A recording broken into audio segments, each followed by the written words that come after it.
Welcome back to another episode with the one, the only Z. Let her go. And listen, ladies and gentlemen, tonight's episode is going to be nothing but juicy. All right, now before we get into it, you already know I have to tell you, one, make sure you're in a room that's quiet so you really pay attention and lock into what I'm talking about. Get your pen, your paper, and you know what else to do. That's right. Go on, open them ears up. Open both of them ears up. Now, before we dive into tonight's episode, I just want to tell you, I got to put the disclaimer out there. I don't want nobody coming after me saying, Shad, you told me to do this and it was supposed to be that. So, with that being said, ladies and gentlemen, I am not affiliated with the United States Coast Guard or any government entities, officials, or anything like that. I am simply just sharing with you my knowledge about the boat rental industry. If you haven't known, or if you don't know, I've been in the industry now for about 7 years. I've rented boats and jet skis and some other little nice water sports, all right? So again, I am not affiliated with any government officials. I'm just simply sharing my knowledge with you and how I've been successful in the industry. So with that being said, ladies and gentlemen, let's jump right into it now. I know most of you probably already have your boater safety certificate, but let's just go ahead and throw that up out of here right now, all right? When it comes down to you operating your boat rental company, you cannot use your boater safety certificate. You can only utilize that during recreational use. All right. So if you're out with your friends or your family, boater safety certificate is good on any vessel up to 100 tons. All right. Now, when you come over to doing things on the commercial side, then that's when the United States Coast Guard captain's license is required. All right. Now, tonight we'll be talking about two. We have the 6-pack and we have the masters. All right.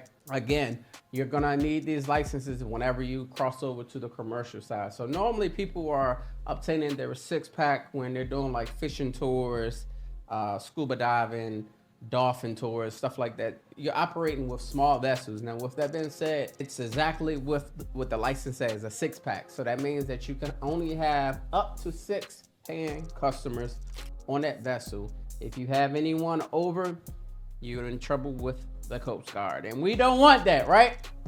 So, ladies and gentlemen, I just highly recommend you just go ahead straight to your masters. But if you're someone that hey, Shad, I'm just gonna go ahead and stick to the smaller vessels and only 6 people, then go ahead and get your 6-pack. Now, on this piece of paper, it's gonna be a lot of notes, and you're actually gonna see me looking off to my left a little bit because I had to write down everything so that I can make sure that I'm giving you the proper information. And I'm giving you all of the information. It's a lot, and I didn't want to miss anything. So bear with me if I peek over to the left a little bit, all right? Now, on that far hand left side of the piece of paper, I want you to write vessel restrictions. Skip down a few spaces and write navigable waters. Skip down a few more spaces and put required sea service. Skip on down a few more spaces and put experience required. And you know what to do. And go ahead and put the minimum age. And that's right. Skip it on down one more time and put citizenship. All right. Put a line right outside of those words. Let's not get that confused, but we're going to use that glossary or that table context for all of this stuff we're about to talk about. So just leave it right there.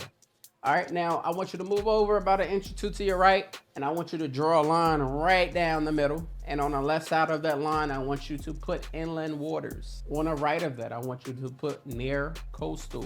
All right.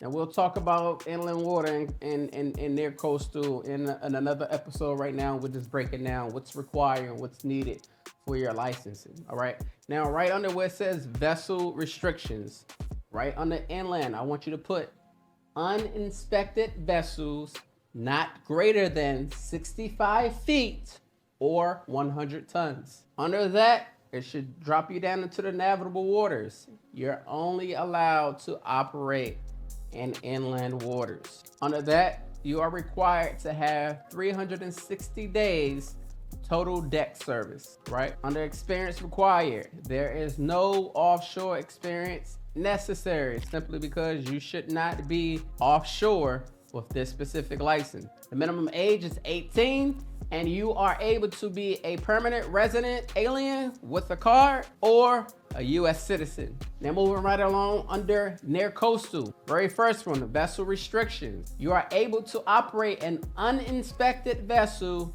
not greater than 65 feet or 100 tons. You are able to operate in inland waters and near coastal waters up to 100 miles offshore. You're also required to have at least 360 days total deck service.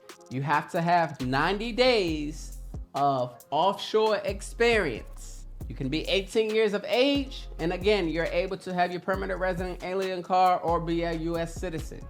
All right, then that takes care of your 6-pack requirements and everything that's needed in order to obtain it. Now again, you're only gonna go for the 6-pack if you only plan on having 6 or less paying customers on your vessel, and it meets the threshold of the vessel length. Right, now moving right along over to your masters. Now when it comes to your masters, again, you have your 25 ton, your 50 ton, and your 100 ton. All right, now we're talking 3 parts of the water, or 3 bodies of water here. We're talking about your inland.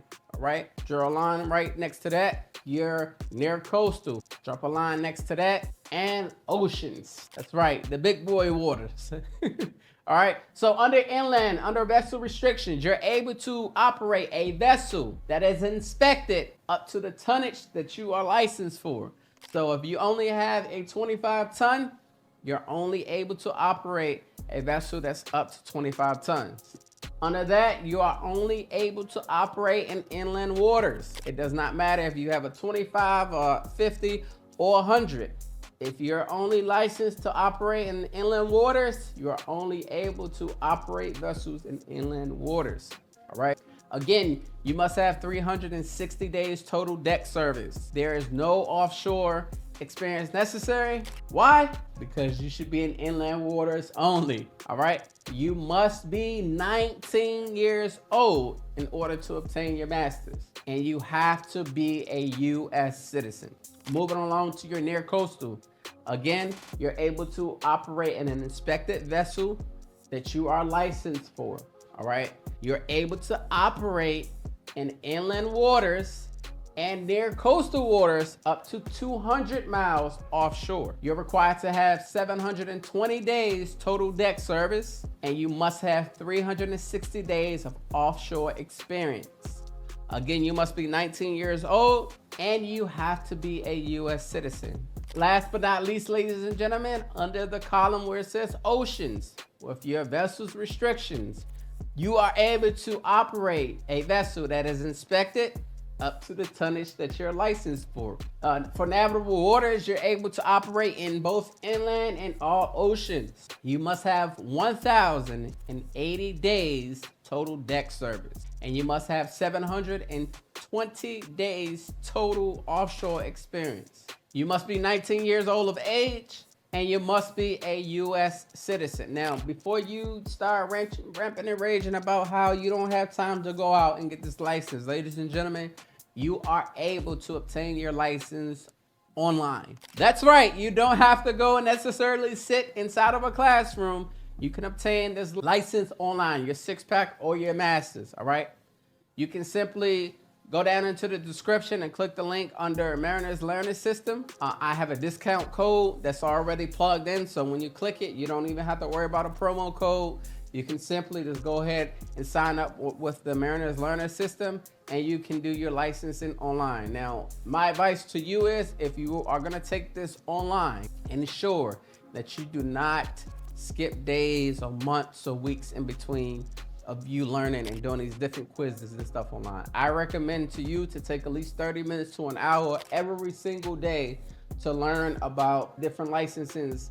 Whichever one you go for, make sure you put the extra work. Again, 30 minutes to an hour every single day, because if you skip days or weeks or months, you may not be able to retain the information. Okay, repetition, repetition, repetition. All right, so you can do this at your own pace. Again, I will drop the PDF of what we just went over down below, and I'll also share my link with you so that you can get the discount code with the online captain license courses. And listen, I'm gonna see you guys on the next episode.